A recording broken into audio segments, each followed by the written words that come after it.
నమస్తే, welcome to BV9 news bulletin. ముందుగా headlines చూద్దాం.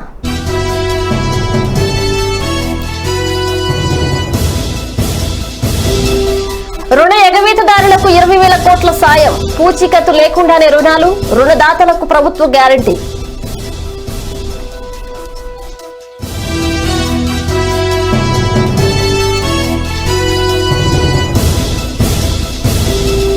LG పాలిమర్స్ ఘటనలో మృతులకు కోటి పరిహారం ఇచ్చామన్న కన్నబాబు.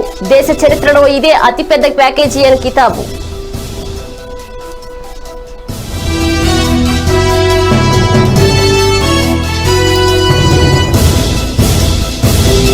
పోతిరెడ్డిపాడు నుంచి రాయలసీమకు నీళ్లివ్వాల్సిందే అన్న కన్నా. సీమకు నీళ్లివ్వాలన్నదే బీజేపీ డిమాండ్.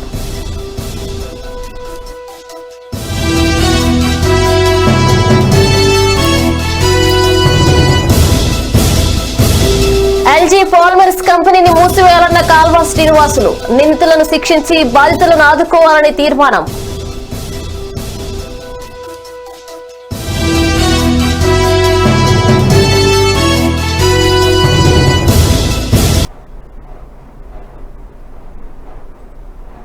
ఇక డీటెయిల్స్ చూస్తే ముఖ్యమంత్రి వైఎస్ జగన్మోహన్ రెడ్డి దమ్మున్న సీఎం అని వ్యవసాయ శాఖ మంత్రి కురసాల కన్నబాబు పేర్కొన్నారు. LG పాలిమర్స్ ఘటన నేపథ్యంలో ఆయన తీసుకున్న సాహసోపేత నిర్ణయాలు ఇందుకు నిదర్శనమన్నారు. బుధవారం రాత్రి విశాఖలో విలేకరుల సమావేశంలో మాట్లాడుతూ, గతంలో ఇలాంటి ఘటనలు జరిగినప్పుడు దేశంలో మరే ముఖ్యమంత్రి ఇలాంటి నిర్ణయాలు తీసుకోలేదు. దేశ చరిత్రలో ఇదే అతిపెద్ద ప్యాకేజీ అన్నారు. మృతుల్లో 8 కుటుంబాల వారికి ₹1 కోటి చొప్పున చెల్లించామని, 4 కుటుంబాల వాసులకు గురువారం అందజేస్తామన్నారు. ఆయన ముత్తంశెట్టి శ్రీనివాస్ గారు, జిల్లా కలెక్టర్ గారు, శాసనసభ్యులు, కూడా చైర్మన్ గారు, ఇతర నాయకులు అందరూ కూడా పాల్గొన్నారు. ప్రధానంగా ఈ విశాఖపేట ఆసుపత్రిలో ఉన్న వారందరూ కూడా డిశ్చార్జ్ అవ్వడం జరిగింది. వెంటిలేటర్పై ఉన్న ఒక పేషెంట్ వారు కూడా పూర్తిగా కోలుకొని డిశ్చార్జ్ చేయడానికి ఫిట్గా ఉన్నారని చెప్పి డిశ్చార్జ్ చేసిన సంఘటన కూడా మీకు తెలియజేశాం. అదే కాకుండా KGHలో దాదాపుగా ఒక 300 మంది పేషెంట్స్ ఈరోజు ఉన్నారు. నిన్నటి నుంచి పూర్తి స్థాయిలో పరీక్షలు చేసిన తర్వాత వైద్య బృందం కమిటీ ఈరోజు 287 మందిని ఫిట్ ఫర్ డిశ్చార్జ్గా ఫైనల్ చేసి డిశ్చార్జ్కి నిర్ణయం చేస్తే, ఇప్పుడే మేమందరం కూడా వెళ్ళి వాళ్ళని పరామర్శించి వారందరినీ చూసి గౌరవ ముఖ్యమంత్రి జగన్మోహన్ రెడ్డి గారు ప్రకటించినట్టుగా 2 రోజులు దాటి ఆసుపత్రిలో ఉంటే ₹1,00,000 ఆర్థిక సహాయాన్ని అందిస్తామని ఆ రోజు వారు ప్రకటించిన విధంగా ఇప్పుడే వారందరికీ కూడా చెక్కులు పంపిణీ చేయడం జరిగింది. వెంటిలేటర్ పైకి వెళ్ళినట్లయితే ₹10 లక్షల, వచ్చి ప్రాథమిక వైద్యాన్ని చేయించుకున్న వారికి ₹25,000. అదేవిధంగా విశాఖ గ్యాస్ లీకేజ్ మృతులకు నివాళులు, బాధితులకు అండగా ఉండాలని తెలుగుదేశం పొలిట్ బ్యూరో తీర్మానం చేసిందని తెదేపా పొలిట్ బ్యూరో సభ్యులు కాల్వ శ్రీనివాసులు, రావుల చంద్రశేఖర్ రెడ్డి తెలిపారు. రైతులు, కౌలు రైతులు, రైతు కూలీలు, చేనేత కార్మికులు ఆత్మహత్యలను పొలిట్ బ్యూరో ఖండించింది. తక్షణమే ఆయా కుటుంబాల వారిని ఆదుకోవాలని డిమాండ్ చేసింది. LG పాలిమర్స్ కంపెనీని మూసివేయాలని, నిందితులను శిక్షించి బాధితులను ఆదుకోవాలని తీర్మానం చేశారు. తెలుగుదేశం పార్టీ అండగా ఉంటుందని, రాజీలేని పోరాటం చేస్తుందన్నారు. ఆయన సుదీర్ఘంగా చర్చ జరిగింది. 12 మంది ప్రాణాలను బలి తీసుకోవడంతో పాటు వందలాది మంది తీవ్ర అస్వస్థతకు కారణమైన సదరు కంపెనీ యాజమాన్యం పైన ఇప్పటిదాకా ఆంధ్రప్రదేశ్ రాష్ట్ర ప్రభుత్వం ఎలాంటి చర్యలు తీసుకోకపోవడం, అట్లాగే ఎవరైతే ఈ ప్రమాదానికి కారకులయ్యారో ఆ పరిశ్రమ యాజమాన్య ప్రతినిధులతో స్వయంగా ముఖ్యమంత్రి గారు చర్చలు చేయడం అనేది తీవ్రంగా పరిగణించాల్సిన అంశం. ఒకవైపు పరిశ్రమ ప్రతినిధులని 12 మంది ప్రాణాలను బలి తీసుకున్న వాళ్ళని వదిలేసి బాధతో నిరసన వ్యక్తం చేసిన బాధితులు ప్లే చేయి. అరెస్ట్ చేయడం, వాళ్ళ మీద కేసులు పెట్టడం, వాళ్లకు అండగా వెళ్ళిన ప్రతిపక్ష పార్టీల నాయకుల మీద అక్రమంగా కేసులు పెట్టడం అనేది జగన్మోహన్ రెడ్డి ప్రభుత్వ దుర్నీతిని చాటుతా ఉందనే అభిప్రాయాన్ని తెలుగుదేశం పార్టీ పాలిట్ బ్యూరో ఈ రోజు వ్యక్తం చేయడం జరిగింది. ఎల్జీ పాలిమర్స్ దుర్ఘటనకు సంబంధించి ఒకవైపు శాస్త్రీయ అధ్యయనం చేసి విదేశీ పెట్టుబడులను ఆకర్షించడంపై ప్రధానంగా దృష్టి సారించాలని రాష్ట్ర ప్రభుత్వం నిర్ణయించింది. ఈ మేరకు America, Europe, Japan, Taiwan, Vietnam, Korea, మధ్య ఆసియా దేశాలకు చెందిన కంపెనీలను ఆకర్షించేందుకు ప్రణాళికలు సిద్ధం చేస్తుంది. దీనికి సంబంధించి ఇప్పటికే పరిశ్రమల శాఖ మంత్రి మేకపాటి గౌతమ్ రెడ్డి అధ్యక్షతన పరిశ్రమలు, ఆర్థిక, జలవనరులు, ఇంధన, ఐటీ శాఖలకు చెందిన ఉన్నతాధికారులతో టాస్క్ ఫోర్స్ ఏర్పాటు చేసింది. టాస్క్ ఫోర్స్ ఏర్పాటుకు సంబంధించి బుధవారం పరిశ్రమల శాఖ మంత్రి ఛాంబర్లో ఉన్నత స్థాయి సమావేశం జరిగింది.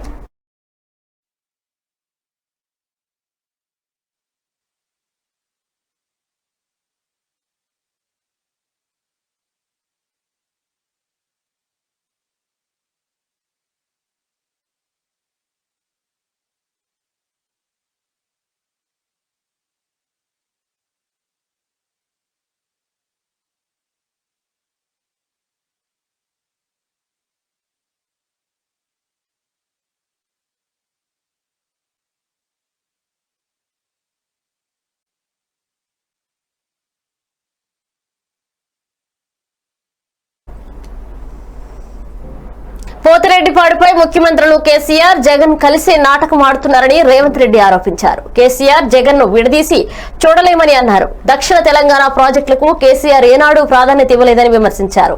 పోతిరెడ్డిపాడు విస్తరణ పనులను కాంగ్రెస్ పక్షాన అడ్డుకుంటామని రేవంత్ రెడ్డి అన్నారు. ఆగస్టు 12న 2019 కాంచీపురం స్వామిని దర్శనం చేసుకోవడానికి వెళుతూ మధ్యలో కేసీఆర్ వైసీపీ ఎమ్మెల్యే రోజా ఇంటికి భోజనానికి వెళ్లడాన్ని ఆనాడే వైసీపీ పార్టీకి జగన్, కేసీఆర్ హామీ ఇచ్చారన్నారు. రాష్ట్రంలో భాగమైన నల్గొండ కావచ్చు, ఖమ్మం కావచ్చు, మహబూబ్ నగర్ కావచ్చు, రంగారెడ్డి జిల్లా ప్రాజెక్టులకు కేసీఆర్ గారు ఏ రోజు కూడా ప్రాధాన్యత ఇవ్వలేదు. దాదాపుగా 95% పూర్తయిన పనుల్ని ఇంకొక 1000 కోట్ల రూపాయలు ఖర్చు పెడితే మహబూబ్ నగర్ లో ఉన్న అన్ని ప్రాజెక్టులు పూర్తయిపోతుండే. దాదాపుగా కల్వకుర్తి, భీమా, నెట్టెంపాడు, కోయిలసాగర్ ఈ ప్రాజెక్టులు అన్ని కలిపితే 10 లక్షల ఎకరాలకు నికరంగా ఆయకట్టుకు నీళ్లు ఇచ్చే అవకాశం ఉన్న ఆ ప్రాజెక్టులను పూర్తి స్థాయిలో పనులను కంప్లీట్ చేసి, చాలా మందికి ఇక్కడ ఒకవేళ పింకు మాఫియాకి ఇష్టం లేకపోవచ్చు ఇవన్నీ, కానీ కనీసం సోషల్ మీడియా వల్లన్నా నమస్తే తెలంగాణ సాక్షి పేపర్ తీసుకోండి. కేసీఆర్ అధికారికంగా తెలంగాణ ప్రజల హక్కుల కోసం కొట్లాడితే, కేసీఆర్ కు ఒకవేళ చిత్తశుద్ధి ఉండి మనకు జరుగుతున్న అన్యాయాన్ని ఆపదలుచుకుంటే నమస్తే తెలంగాణలో తాటికాయంత అక్షరాలలో కేసీఆర్ చేసిన ఫిర్యాదు లేఖను మొదటి పేజీలో ప్రింట్ చేసి ప్రజల్ని సమాయత్తం చేసి ప్రజా ఉద్యమానికి నడుం బిగిస్తుండే. కానీ నమస్తే తెలంగాణలో మొదటి పేజీలో కేసీఆర్ స్టేట్మెంట్ రాలే, 3వ పేజీలో మూలకు రాసిండ్రు. కానీ అదే నమస్తే తెలంగాణలో జగన్మోహన్ రెడ్డి గారు ఏం చెప్పిండ్రు, మాకు అధికారికంగా కేటాయింపులు ఏవైతే ఉన్నాయో మా కేటాయింపుల మేరకే వాడుకుంటాం. ఇప్పుడు 8 నుంచి 10 టీఎంసీలు ఏవైతే తరలిస్తున్నాం హక్కుల మేరకే తరలిస్తున్నాం అన్న స్టేట్మెంట్ ఏమో. రాయలసీమ కరువు నివారణకు పోతిరెడ్డిపాడు హెడ్ రెగ్యులేటర్ సామర్థ్యం, కాల్వల సామర్థ్యం పెంచి కృష్ణా జలాలు వాడుకునేందుకు వీలుగా కొత్త ప్రాజెక్టులకు ఏపీ ప్రభుత్వం అనుమతి ఇవ్వడం, ఈ నిర్ణయాన్ని తెలంగాణ సీఎం కేసీఆర్ తప్పుపట్టడం తెలిసిందే. ఈ అంశంపై ఏపీ బీజేపీ అధ్యక్షుడు కన్నా లక్ష్మీనారాయణ స్పందించారు. రాయలసీమ ప్రాంతానికి నీళ్లివ్వాలనేది తమ పార్టీ డిమాండ్ అని అన్నారు. తెలంగాణ ప్రభుత్వంతో న్యాయ పోరాటం చేసి అయినా సీమకు నీళ్లివ్వాలని ఏపీ ప్రభుత్వానికి విజ్ఞప్తి చేశారు. గుంటూరు రింగ్ రోడ్లోని శ్రీ చైతన్య కళాశాలలో ఏర్పాటు చేసిన క్వారంటైన్ కేంద్రాన్ని తమ పార్టీ నేతలతో కలిసి కన్నా సందర్శించారు.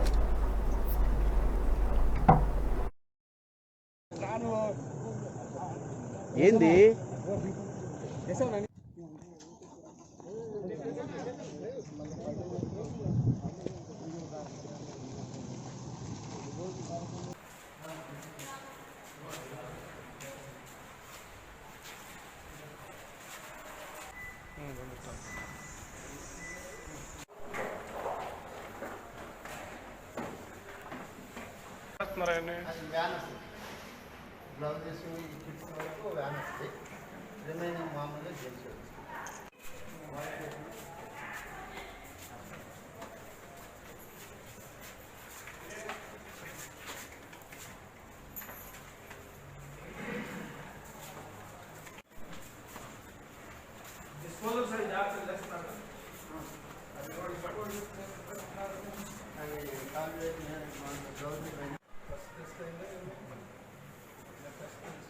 చేస్తారా లేకపోతే పర్మిషన్ తీసుకుంటారా ఏం చేస్తారో మాకు తెలియదు, కానీ రాష్ట్ర ప్రభుత్వం మాత్రం వెనకడుగు వేయకుండా రాయలసీమకి నీరు అందించాలనేటువంటిది కోరుతా ఉంది.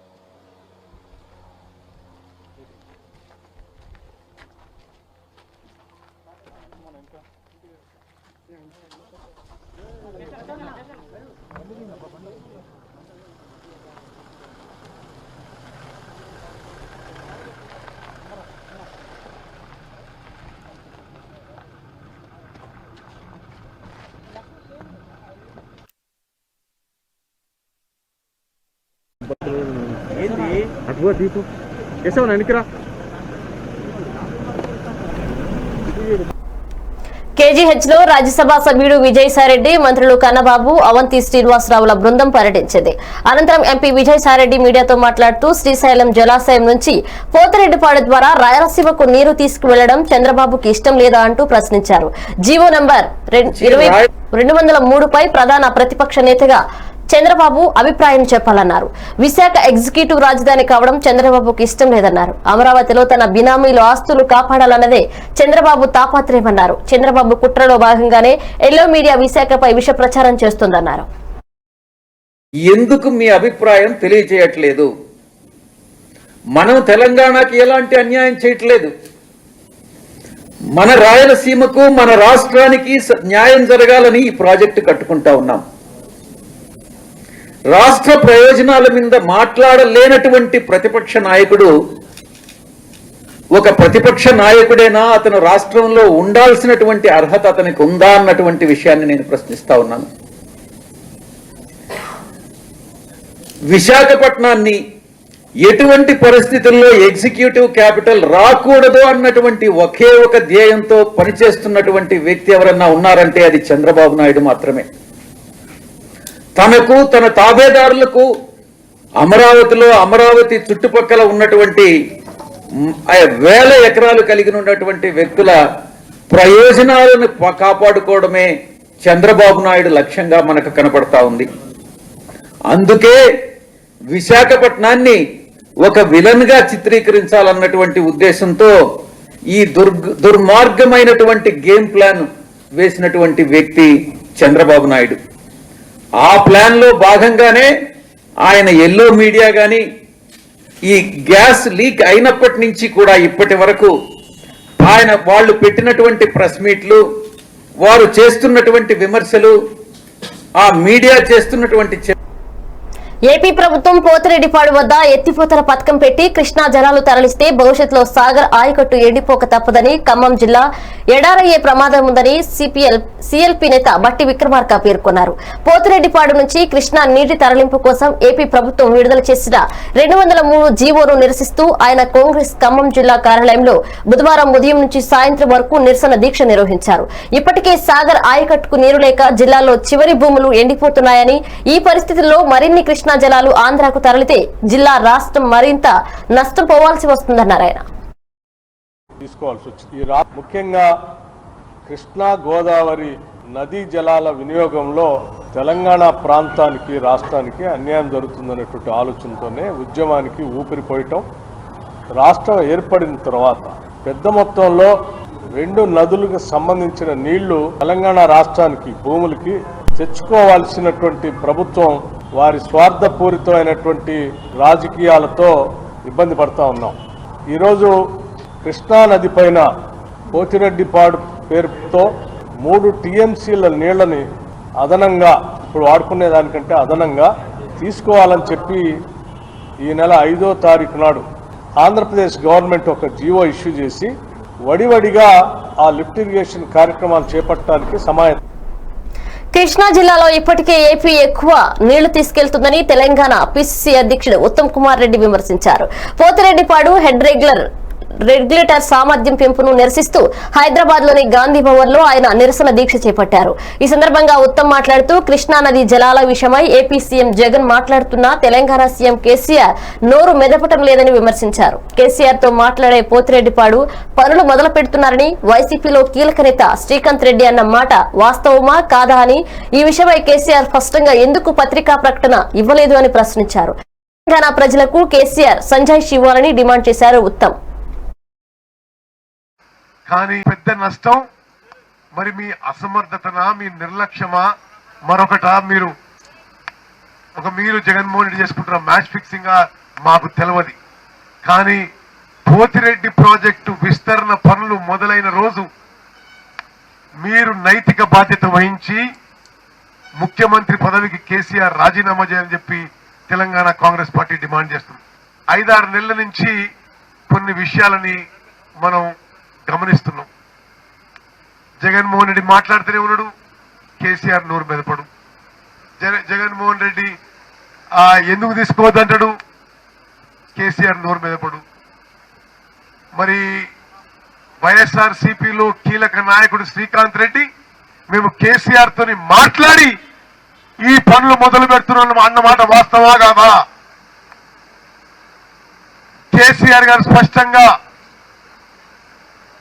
తానంతటా తాను దీని మీద ఎందుకు పత్రికా ప్రకటన ఇవ్వలేదో తెలంగాణ ప్రజలకి సంజాయిషి ఇవ్వాలని చెప్పి డిమాండ్ చేస్తున్నాం.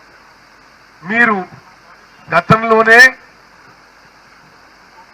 తెలంగాణ ప్రజలు, తెలంగాణ కాంగ్రెస్ లో సీనియర్ నాయకులు పి జనార్దన్ రెడ్డి గారు, మణిశేషర్ రెడ్డి గారు, అనేక మంది తెలంగాణ కాంగ్రెస్ వాదులు అది 11,000 క్యూసెక్ల నుంచి 44,000 క్యూసెక్లు పెంచినాడే వ్యతిరేకించినాం. ఇప్పుడు 44,000 క్యూసెక్ల నుంచి 88,000 క్యూసెక్లు పెంచితే మరి మహబూబ్ నగర్, నల్గొండ జిల్లా మొత్తం ఎండగొట్టాలనా? కరోనా సృష్టించిన ఆర్థిక సంక్షోభం నుంచి దేశాన్ని బయటపడవేసేందుకు ప్రధాని నరేంద్ర మోదీ ప్రకటించిన 20 లక్షల కోట్ల ప్యాకేజీలో భాగంగా సూక్ష్మ, చిన్న, మధ్య తరహా సంస్థలకు 3 లక్షల కోట్ల పూచీకత్తు లేని రుణాలను అందజేయనున్నట్లు కేంద్ర ఆర్థిక శాఖ మంత్రి నిర్మలా సీతారామన్ వెల్లడించారు. దీనివల్ల 45 లక్షల యూనిట్లకు ప్రయోజనం చేకూరుతుందని తెలిపారు. రుణదాతలకు ప్రభుత్వే పూచీకత్తుగా ఉంటుందని చెప్పారు. 4 ఏళ్ల కాల పరిమితితో ఉండే ఈ రుణాలపై ఏడాది మారటోరియం కూడా వర్తించనున్నది. ఈ ఆర్థిక సంవత్సరానికి గాను ఇన్కమ్ ట్యాక్స్ రిటర్న్స్ దాఖలు గడువుకు నవంబర్ 30 వరకు పొడిగించారు. Were also given the payments, so the intention being liquidity should be in the hands of the people. For all those who have up to 5 lakhs of refund dues, we cleared it. 14 lakh taxpayers have benefited because of that. So with that said, today the tranche has about 15 different measures, 6 of which pertain to the micro, small and medium enterprises. कुटीर लघु उद्योग के लिए 6 ऐसे कदम हम उठाएंगे. 2 relate to the employees provident fund.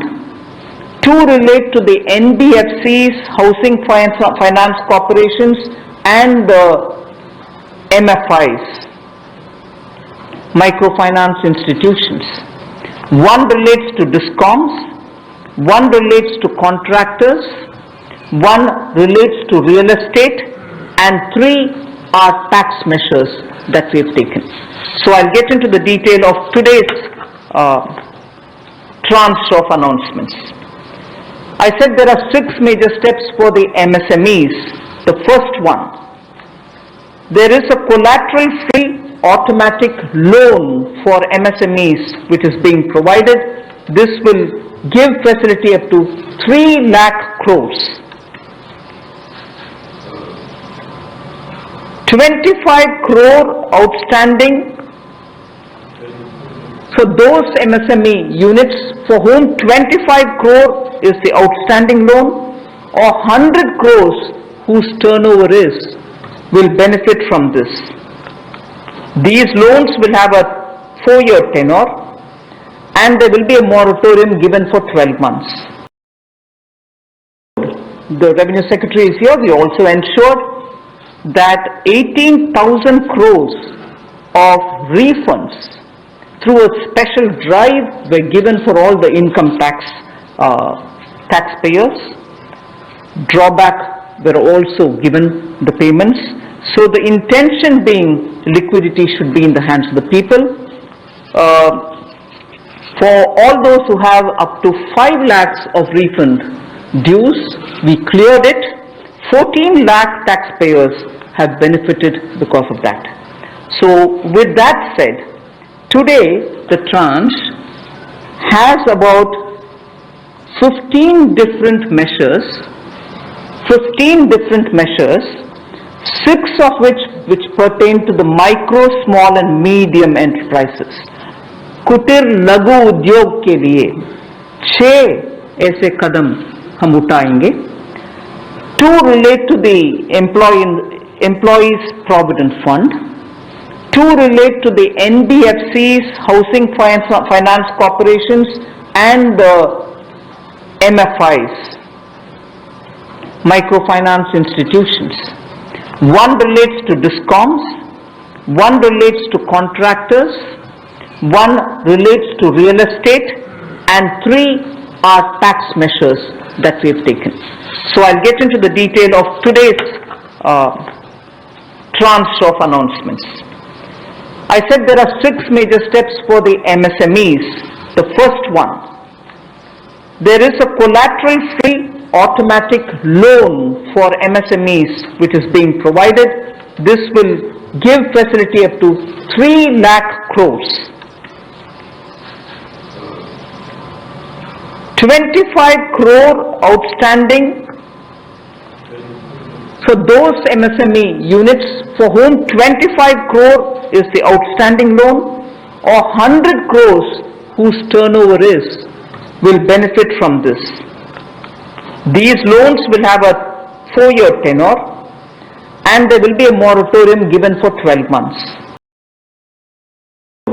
The Revenue Secretary is here. We also ensured that 18,000 crores of refunds through a special drive were given for all the income taxpayers.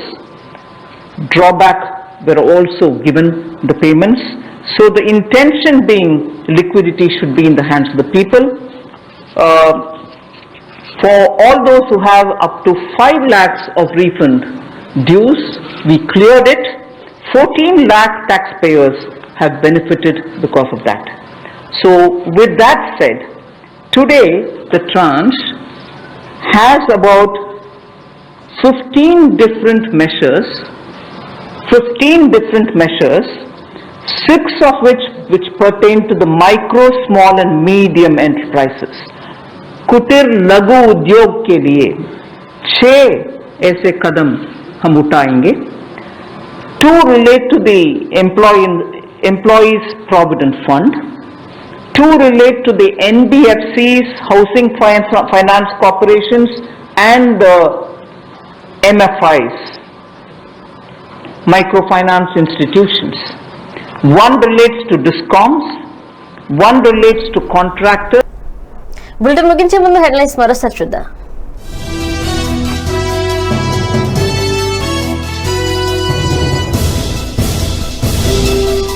రుణ ఎగవేతదారులకు 2,000 కోట్ల సాయం, పూచీకత్తు లేకుండానే రుణాలు, రుణదాతలకు ప్రభుత్వం గ్యారంటీ.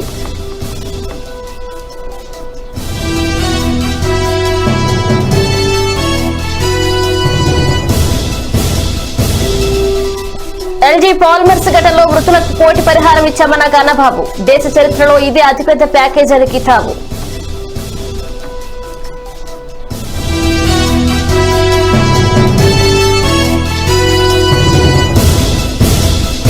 పోతిరెడ్డిపాడు నుంచి రాయలసీమకు నీళ్లు ఇవ్వాల్సిందే అన్న కన్నా, సీమకు నీళ్లు ఇవ్వాలన్నదే బీజేపీ డిమాండ్.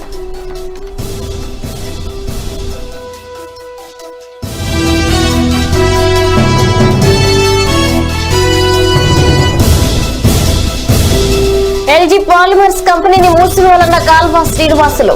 నిందితులను శిక్షించి బాధితులను ఆదుకోవాలని తీర్మానం.